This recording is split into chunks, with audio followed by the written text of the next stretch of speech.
Nostalgia is such a sickeningly sweet and all-consuming feeling that I often find myself drowning in it. And I really like that imagery of drowning in something, and I know it's kinda cheesy, but just imagine slowly sinking deeper and deeper into it until it's all around you in all directions and it's all you see. And that's often nostalgia for me. It's what draws me to the same people and places that have been in my life for the longest. But it's also a dangerous double-edged sword. On one hand, I get stuck ruminating. I get caught up in the past where everything is possible. When I had infinite options, I feel free. But then I'm forced to confront them, the options, and with that, I have to confront all that I could have been. First, in my memory, then again, as I am now. I confront my choices and I confront the closed doors. And that can feel really scary and really bad. But the more I think about it, the more I think that it's probably the best approach. To reject the drowning feeling and swim back up to the surface. I think it's also a bit of a defense mechanism. Nostalgia can serve as a reminder that times will get better because we've already experienced times that were better. And it can remind us of what was important to us in those moments. I have a few tattoos now, and I often encounter people who tell me they like the idea of having a tattoo, but they can never get one for themselves. They could never decide on what to get. And to some extent, I can understand that. It's just a very different approach to the one I have. For me, tattoos are the ultimate form of nostalgia. I might not forever and always love Rats or The Hitchhiker's Guide. I'm already indifferent to leaves. That's not the point.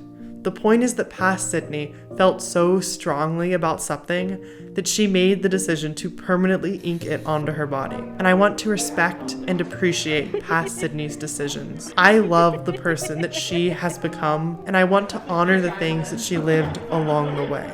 They say that hindsight's 20/20. We can look back with clarity and see how the decisions we made have led to where we are today. We can analyze and assess. We can nitpick.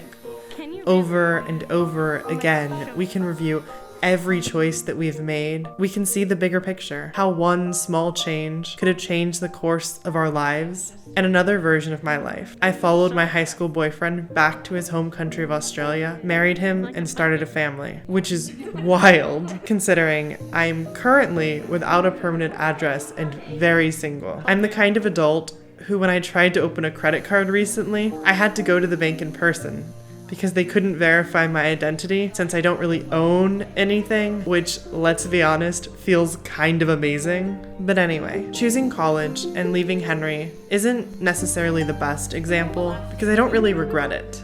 But when I do look back at the moments that I maybe don't love, a Sydney scared and cold, a Sydney lost in the outskirts of a new city, alone, well past 2 a.m., and then I think of who I am in this moment. I'm content with the choices that led me to those situations. And maybe that's why I try to glamorize them. Because I would be too scared to tamper with and change them if that meant risking all that I have in this moment. So knowing that I can't change the past, I frame it differently. I give it extra allure. Take the camping trip. When I tell that story, it's not finding the name of my partner at the time's ex, the one he would on that same camping trip cheat on me with, written all over the borrowed camping supplies. It's not the fear that I felt that first night on my own in the middle of the outback. It's not the unpleasant task of repeatedly setting up and taking down the tent. It's not the freezing temperatures at night. It's not breaking my glasses or that fight I had with the French girl who then chose to ignore me and left the trip early. Something I worried about immensely at the time and was convinced was my fault. It's not all those awkward interactions with the people who I would otherwise not have spent time with. Even in my journals, written just hours after the incidents would take place, I would minimize them. And I'm not saying it's good to dwell on the negative, but I would just erase it as if it wasn't there. I was on this amazing, once-in-a-lifetime trip, this big adventure, and it was really good for me. But a large part of why it was good is that it tested my perseverance and resilience. I grew as a person, more confident in my abilities, but I was so